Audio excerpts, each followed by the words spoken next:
ನೇತೃತ್ವದಲ್ಲಿ ಜನತಾದಳ ಪಕ್ಷದ ಬಹುತೇಕ ಶಾಸಕರು ಕೂಡ ಇವತ್ತು ನಿಮ್ಮ ಮುಂದೆ ಇದ್ದಾರೆ. ಒಬ್ಬ ಪಕ್ಷದ ಸಣ್ಣ ಕಾರ್ಯಕರ್ತನು ಕೂಡ ಕೇವಲ ಹಳೆ ಮೈಸೂರು ಪ್ರಾಂತ್ಯಕ್ಕೆ ಸೀಮಿತವಾದ ಇವತ್ತು ರೈತರ ಹೋರಾಟಕ್ಕೆ ನಿಮ್ಮ ಬೆಂಬಲಕ್ಕೆ ನಿಂತು ಇವತ್ತು ಅನೇಕ ಜಿಲ್ಲೆಗಳಿಂದ ರಾಜ್ಯಾದ್ಯಂತ ಕಾರ್ಮಿಕ ಬಂಧುಗಳು ಬಂದು ಭಾಗವಹಿಸಿದ್ದಾರೆ. ನಾನು ಪ್ರಾರಂಭದಲ್ಲೂ ಕೂಡ ಹೇಳ್ತಾನೆ ಬಂದಿದ್ದೇನೆ, ಇವತ್ತಿನ ಈ ಒಂದು ಪಾದಯಾತ್ರೆ ಯಾವುದೇ ಒಂದು ಪಕ್ಷಕ್ಕೆ ಸೀಮಿತವಾಗಿರ್ತಕ್ಕಂಥ ಪಾದಯಾತ್ರೆ ಅಲ್ಲ, ಯಾವುದೇ ಒಂದು ರಾಜಕಾರಣದ ನಮ್ಮ ಲಾಭ ನಷ್ಟಕ್ಕೆ ಸೀಮಿತವಾಗಿರ್ತಕ್ಕಂಥ ಪಾದಯಾತ್ರೆ ಅಲ್ಲ. ಬದಲಾಗಿ ಇವತ್ತು ರೈತರ ಬದುಕು ಇವತ್ತು ಬೀದಿಗೆ ಬರ್ತಾ ಇರ್ತಕ್ಕಂಥ ಈ ಒಂದು ಸನ್ನಿವೇಶದಲ್ಲಿ ನಮ್ಮೆಲ್ಲರ ಕೂಡ ಒಂದು ಜವಾಬ್ದಾರಿ ಇದೆ. ಅದನ್ನ ಅರ್ಥಕೊಂಡು ಇವತ್ತು ನಿಮ್ ಮುಂದೆ ಬಂದು ನಿಂತಿದ್ದೇವೆ. ನಿಮ್ಮೆಲ್ಲರಿಗೂ ಗೊತ್ತಿದೆ, ಇವತ್ತು ಸುಮಾರು 11 ಕಿಲೋಮೀಟರ್ ಪಾದಯಾತ್ರೆಯನ್ನ ಅಂಚಿಪುರ ಗ್ರಾಮದಿಂದ ಇವತ್ತೇನು ಪ್ರಾರಂಭ ಮಾಡ್ತಾ ಇದ್ದೇವೆ. ಹೊಸೂರಿನವರೆಗೂ ಹೋಗಿ ತಲುಪ್ತಕ್ಕಂಥದ್ದಕ್ಕೆ ನೀವೆಲ್ಲರೂ ಕೂಡ ನಮ್ಮ ಜೊತೆಯಲ್ಲಿ ಹೆಜ್ಜೆಯನ್ನ ಹಾಕ್ತಾ ರೈತರ ಜೊತೆಯಲ್ಲಿ ಜನತಾದಳ ಪಕ್ಷ ಕೇವಲ ಭಾಷಣಕ್ಕೆ ಸೀಮಿತವಾಗಿಲ್ಲ, ನಿಜಕ್ಕೂ ನಿಮ್ಮ ಜೊತೆಯಲ್ಲಿ ವಾಸ್ತವ ಸ್ಥಿತಿಯಲ್ಲಿ ಗಟ್ಟಿಯ ನಿಲುವಿಂದ ನಿಮ್ಮ ಜೊತೆಯಲ್ಲಿ ಜನತಾದಳ ಪಕ್ಷ ನಿಂತಿದೆ ಅಂತಕ್ಕಂಥದ್ದನ್ನ ಇವತ್ತು ಬಹುಶಃ ಒಂದು ದಿನದ ಪಾದಯಾತ್ರೆಯಿಂದ ನಾವು ಇದನ್ನ ಸಾಬೀತು ಮಾಡ್ಲಿಕ್ಕೆ ಆಗೋದಿಲ್ಲ. ಇದು ಕೇವಲ ಒಂದು ಆರಂಭ ಅಷ್ಟೇ. ಒಂದು ಮಾತಿನ ನಿಮಗೆ ತಿಳಿಸ್ಲಿಕ್ಕೆ ಬಯಸ್ತೇನೆ.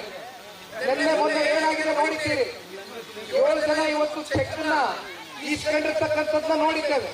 ಯಾರು ಚೆಕ್ ನ ಪಡ್ಕೊಂಡಿದ್ದಾರೆ ಅವ್ರ ಬಗ್ಗೆ ನಾವು ಚರ್ಚೆ ಮಾಡ್ಲಿಕ್ಕೆ ಹೋಗೋದಿಲ್ಲ, ಅದು ಅವ್ರಿಗೆ ಬಿಟ್ಟಿರ್ತಕ್ಕಂಥ ವಿಚಾರ. ಅವ್ರಿಗೆ ಸರಿ ಅನ್ಸಿದ್ರೆ ಏನ್ ಬೇಕಾದ್ರೂ ಮಾಡ್ಬೋದು.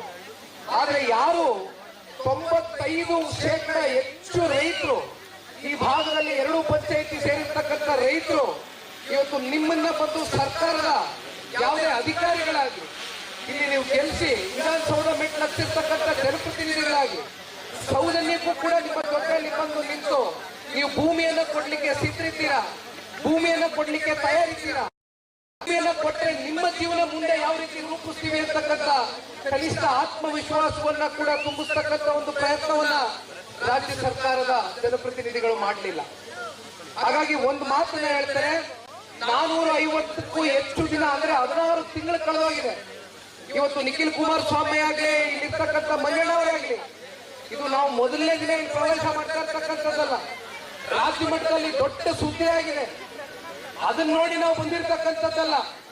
ರಾಜಕೀಯವಾಗಿ ಅಷ್ಟೇ ಅಲ್ಲ, ವೈಯಕ್ತಿಕವಾಗಿ ನೀವು ಸನ್ಮಾನ್ಯ ದೇವೇಗೌಡರಿಗೆ, ಕುಮಾರಣ್ಣ ಅವರಿಗೆ ತೋರಿಸಿರ್ತಕ್ಕಂಥ ಪ್ರೀತಿ, ಕೊಟ್ಟಿರ್ತಕ್ಕಂಥ ಗೌರವಕ್ಕೆ ತಲೆಬಾಗಿ ಇವತ್ತು ನಿಮ್ ಜೊತೆ ನಿಂತಕ್ಕಂಥ ಒಂದು ಕೆಲಸ ದೇವೇಗೌಡರ ಕುಟುಂಬದ ಕುಡಿ ಇವತ್ತು ನಿಖಿಲ್ ಕುಮಾರಸ್ವಾಮಿಯ ಒಂದು ಆದ್ಯ ಕರ್ತವ್ಯ ಆಗಿದೆ ಅಂತಕ್ಕಂಥದ್ದನ್ನ ಈ ಸಂದರ್ಭದಲ್ಲಿ ನಿಮ್ಗೆ ತಿಳಿಸ್ಲಿಕ್ಕೆ ಬಯಸ್ತೇನೆ. ಇವತ್ತು ನೋಡ್ತಾ ಇದ್ದೇವೆ, ಫಲವತ್ತಾದಂತ ಒಂದು ಭೂಮಿಯ ಸಾಕಷ್ಟು ಜನ ಯೂಟ್ಯೂಬರ್ಸ್, ಸಾಕಷ್ಟು ಜನ ಮಾಧ್ಯಮ ಮಿತ್ರರು, ಇಲ್ಲಿರ್ತಕ್ಕಂಥ ಯುವಕ ಮಿತ್ರರು ಟಿವಿ ನೋಡಿದ್ರೆ ನೀವು ಮಾತಾಡ್ತಾ ಇದ್ದೀವಿ, ಪ್ರತಿಯೊಂದು ಅಂಶ ಗಮನಿಸ್ತಾ ಇದ್ದೇನೆ ನಾನು. ನಿಮ್ಮಲ್ಲಿ ಇರ್ತಕ್ಕಂಥ ಆಕ್ರೋಶ ಏನಿದೆ, ಇಲ್ಲಿರ್ತಕ್ಕಂಥ ಸಣ್ಣ ರೈತರು, ಅತಿ ಸಣ್ಣ ರೈತರು ಅಂತಕ್ಕಂಥದ್ದನ್ನ ಮೊನ್ನೆ ಪ್ರೆಸ್ ಮೀಟ್ ಅಲ್ಲಿ ಕೂತ್ಕೊಂಡಾಗ ಹೇಳಿದೆ. ರಾತ್ರೋರಾತ್ರಿ ಜೂನ್ 12ನೇ ತಾರೀಕು ಅಂತಿಮ ಅಧಿಸೂಚನೆಯನ್ನ ಹೊರಡಿಸ್ತಾರೆ. 3 ಹಳ್ಳಿಗಳು ಕವರ್ ಆಗ್ತದೆ. ಅದರಲ್ಲಿ ಸರಿಸುಮಾರು 755 ರೈತ ಕುಟುಂಬಗಳಲ್ಲಿ 641 ರೈತರು, ಸಣ್ಣ ರೈತರು, ಅತಿ ಸಣ್ಣ ರೈತರು ಅಂತ ಯಾವ ರೀತಿ ನಾವು ಇದನ್ನ ಕೆಟಗರೈಸ್ ಮಾಡಿದೀವಿ ಅಂದ್ರೆ, 1 ಎಕರೆಗಿಂತ ಕಮ್ಮಿ ಭೂಮಿಯನ್ನ ಇಟ್ಕೊಂಡಿರ್ತಕ್ಕಂಥವ್ರು 81% ಜನ ಇವತ್ತು ಈ 3 ಹಳ್ಳಿಗಳಲ್ಲಿ ಅಂತಿಮ ಅಧಿಸೂಚನೆಯನ್ನ ನೋಡಿಸಿದ್ದಾರೆ ರಾಜ್ಯ ಸರ್ಕಾರ. ಎಲ್ಲಿ ಹೋಗ್ತೀರಾ, ಎಲ್ಲಿ ಬದುಕು ಕಟ್ಕೊಳ್ಳಿಕ್ ಸಾಧ್ಯ? ಒಂದು ಮಾತು ನಿಮಗೆ ಕೈ ಜೋಡಿಸಿ ಮನವಿ ಮಾಡ್ತೇನೆ, ಬರ್ತಾರೆ ದಳ್ಳಾಳಿಗಳೇ ಬಿಟ್ಟಿದ್ದಾರೆ.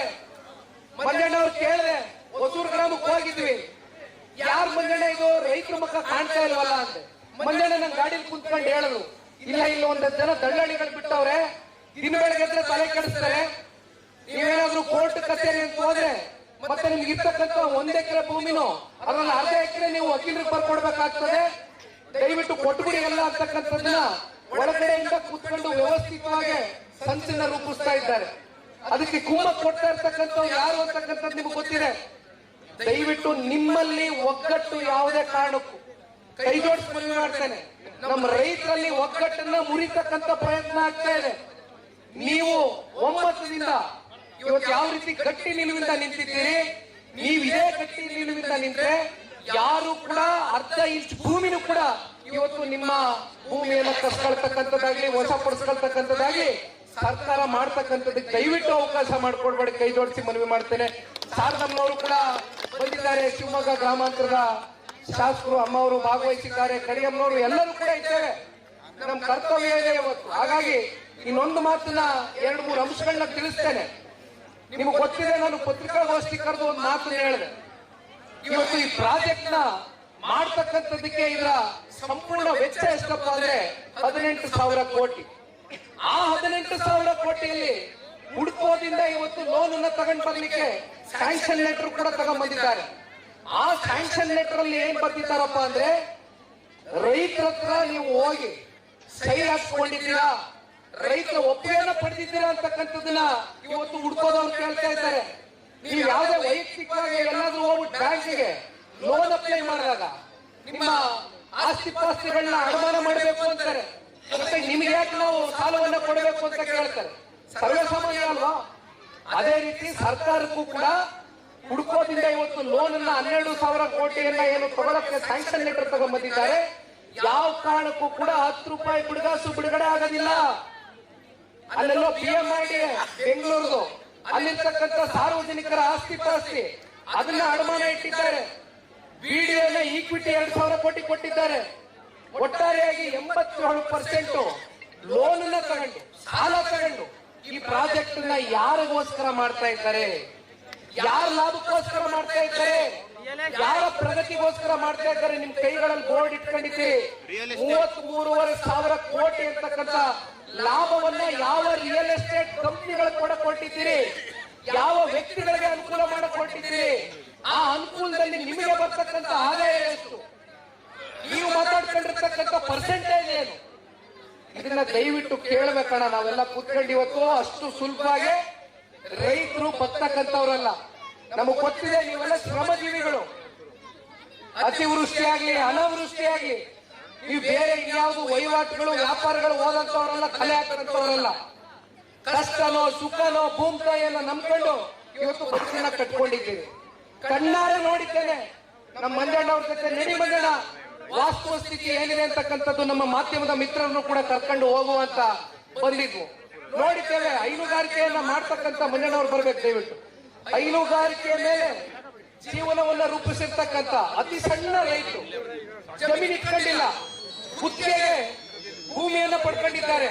ಕೊನೆಗೆ 5, 6, 7, 8 ಹಸಗಳನ್ನ ಸಾಕೊಂಡು ಕೊನೆಗೆ ಅದರಲ್ಲಿ ಬರ್ತಕ್ಕಂಥ ಆದಾಯ ಏನಿದೆ ಆ ಆಧಾರದ ಮೇಲೆ ಗೌರವಿತವಾಗಿ ಅವ್ರ ಮನೆ ನಡೀತಾ ಇದೆ. ತರಕಾರಿ ಬೆಳಿತೀರಿ, ರೇಷ್ಮೆ ಬೆಳಿತೀರಿ, ತೆಂಗಿದೆ, ಮಾವಿದೆ, ಅಡಿಕೆ ಇದೆ. ರೇಷ್ಮೆ 50%ಕ್ಕೂ ಹೆಚ್ಚು ರೇಷ್ಮೆ ಮೇಲೆ ಅವಲಂಬಿತರಾಗಿ ಜೀವನ ಮಾಡ್ತಾ ಇದ್ದೀರಿ. ತರಕಾರಿ ಬೆಳೀತಾ ಇದ್ದೀರಿ. ಕೃಷಿಭಾವತಿ ನದಿ ಇವತ್ತು ಕಲುಷಿತ ಕಾಣ್ತಾ ಇದೆ. ಯಾರು ನೀವು ಬೆಳೆದಂತ ತರಕಾರಿ ತಗೊಳ್ಳೋದಿಲ್ವೇ ಮಾರ್ಕೆಟ್ ಅಲ್ಲಿ? ಹೇಳ್ತಾವ್ರು, ಈಗ ಹೇಳ್ತಾವ್ರೆ, ಅಪಪ್ರಚಾರ ಶುರು ಮಾಡವ್ರೆ. ಏನ್ ಇಷ್ಟು ವರ್ಷ ಏನಪ್ಪಾ ತಲೆಮಾರುಗಳಿಂದ ಬೆಳ್ಕೊಂಡ್ ಬಂದು ಮಾರುಕಟ್ಟೆಗೆ ಹಾಕಿ ತರಕಾರಿಗಳು ಅದರಿಂದ ಬರ್ತಕ್ಕಂಥ ಆದಾಯದ ಮೇಲೆ ಜೀವನ ಮಾಡ್ತಾ ಇದ್ದೀವಿ. ಈಗ ವೃಷಭಾವತಿ ನದಿ ಕಲುಷಿತಗೊಂಡು ಬಿಟ್ಟಿದೆಯಂತೆ. ಅಲ್ಲ, ಹೈನುಗಾರಿಕೆ ಹೇಳಿದ್ನಲ್ಲ, 6 ರಿಂದ 7 ಲಕ್ಷ ಲೀಟರ್ ಮನಸ್ಸುಗಳು ಕಲುಷಿತ ಆಗಿದೆ ಕಾರಣ. ನಾನು ನೋಡೋಣ, ಇನ್ನೊಂದು ಮಾತು ಬಹಳ ಸ್ಪಷ್ಟವಾಗಿ ಹೇಳ್ತೇನೆ. ದಯವಿಟ್ಟು ಒಂದು ಅಪಪ್ರಚಾರವನ್ನ ಒಂದಲ್ಲ 100 ಸುಳ್ಳುಗಳನ್ನ ಹೇಳ್ತಾ ಇದ್ದಾರೆ.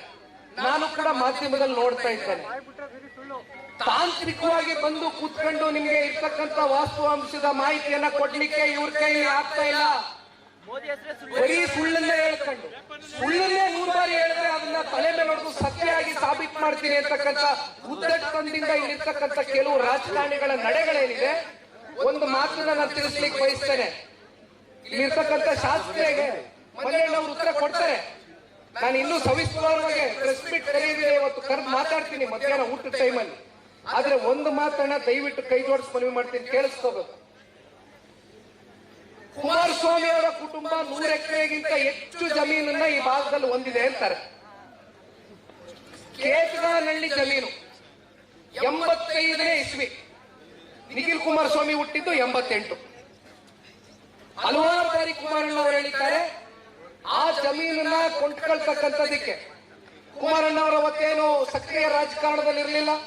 ಸಿನಿಮಾ ಹಂಚಿಕೆದಾರರಾಗಿ ಗೌರವಿತವಾಗಿ ಅದ್ರಲ್ಲಿ ಬಂದಂತ ದುಡ್ಡನ್ನ ಇಲ್ಲೇನಾದ್ರೂ ನಮ್ಮ ರೈತಾಪಿ ವರ್ಗ ಈ ಭಾಗದಲ್ಲಿ ಕೆಲವೊಂದಷ್ಟು ಜನ ರೈತರುಗಳು ಅವ್ರ ಮೇಲೆ ಒತ್ತಾಯ ಇಲ್ಲ, ನೀವು ಇಲ್ಲಿ ಬಂದು ಒಬ್ಬ ರೈತರಾಗಿ ಹಾಸನ ಜಿಲ್ಲೆಗಷ್ಟೇ ನೀವು ಸೀಮಿತ ಮಾಡ್ಕೋಬಾರ್ದು, ಇನ್ನೂ ನಾವು ಪ್ರೀತಿಸ್ತಕ್ಕಂಥ ಜನ ಇದ್ದೇವೆ, ದಯವಿಟ್ಟು ನೀವು ಈ ಕೇತಗನಹಳ್ಳಿ ಜಮೀನನ್ನ ಖರೀದಿ ಮಾಡುವ ಮೂಲಕ ಇಲ್ಲಿ ನೀವು ನಿಮ್ಮ ತಂದೆಯವರು ಮಾಡಿರ್ತಕ್ಕಂಥ ಪುಣ್ಯ ಕೆಲಸಗಳೇನಿದೆ ನಿಮ್ಮ ಮೂಲಕ ಜಿಲ್ಲೆಯನ್ನ ಕಟ್ಟತಕ್ಕಂಥ ಕೆಲಸ ಮಾಡಿ ಕುಮಾರಸ್ವಾಮಿಗಳೇ ಅಂತಕ್ಕಂಥದ್ದನ್ನ ಇಲ್ಲಿರ್ತಕ್ಕಂಥ ಕೆಲವೊಂದಷ್ಟು ಹಿರಿಜೀವಿಗಳು 85ನೇ ಇಸ್ವಿನಲ್ಲಿ ಕುಮಾರಣ್ಣಂಗೆ ಹೇಳಿದಂತ ಸಂದರ್ಭದಲ್ಲಿ ಖರೀದಿ ಮಾಡಿರ್ತಕ್ಕಂಥ ಜಮೀನು ಯಾರು ತಲೆ ಹೊಡೆದು ಖರೀದಿ ಮಾಡಿಲ್ಲ, ಯಾವ ಬೇರೆ ರಿಯಲ್ ಎಸ್ಟೇಟ್ ತಂದೆಗೆ ಹೋಗಿ ಖರೀದಿ ಮಾಡಿಲ್ಲ. ಗೌರವಿತವಾಗಿ ಸಿನಿಮಾ ಹಂಚಿಕೆದಾರನಾಗಿ ಬಂದಂತ ದುಡ್ಡಲ್ಲಿ ಖರೀದಿ ಮಾಡಿರ್ತಕ್ಕಂಥ ಜಮೀನು. ಅದು ಬಿಟ್ಬಿಡಿ, ಸೈಡ್ಗಿಡುವ. ಈಗ ಈ ಭಾಗದಲ್ಲಿ ಇರ್ತಕ್ಕಂಥ ಜಮೀನಿನ ಬಗ್ಗೆ ಚರ್ಚೆ ಮಾಡ್ತಾರೆ. ಅನಿತಾ ಕುಮಾರಸ್ವಾಮಿ ಅವರ ಹೆಸರಿನಲ್ಲಿ ದಯವಿಟ್ಟು ಮಾಧ್ಯಮದ ಮಿತ್ರರು ಇದನ್ನ ನೋಟ್ ಮಾಡ್ಕೋಬೇಕು. ಪದೇ ಪದೇ ಇದ್ರ ಬಗ್ಗೆ ಚರ್ಚೆ ಮಾಡಲ್ಲ, ಪದೇ ಪದೇ ಚರ್ಚೆ ಮಾಡದಂತವ್ರಿಗೆಲ್ಲ ನಾವು ಪ್ರತಿಕ್ರಿಯೆ ಕೊಟ್ಕೊಳಕ್ ಹೋಗೋದಿಲ್ಲ. 27 ಎಕರೆ ಅನಿತಾ ಕುಮಾರಸ್ವಾಮಿ ಅವರ ಹೆಸರಲ್ಲಿದೆ, 5 ಎಕರೆ ನನ್ನ ಹೆಸರಲ್ಲಿದೆ.